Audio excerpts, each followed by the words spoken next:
In this video, I will guide you on how to fix Messenger call automatically ends.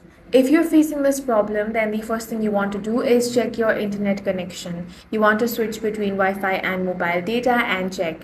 Next, you want to open the Messenger app and see if that fixes your issue. If it does not, close the app completely. For that, close the Messenger app, open recent apps and swipe Messenger off of your screen. Now, next thing you want to do is clear the app cache. For that, long press on Messenger. Now tap on this app info icon, scroll down and tap on the storage option. Here tap on clear cache, then head back. Now tap on force stop, then tap on OK. Next, you want to make sure that Messenger is up to date. To check, you want to head over to Play Store or App Store. Now tap on the search bar and search for Messenger. If you find an update option, tap on that and update the app to the latest version. After that, you want to restart your phone. So go ahead and restart it.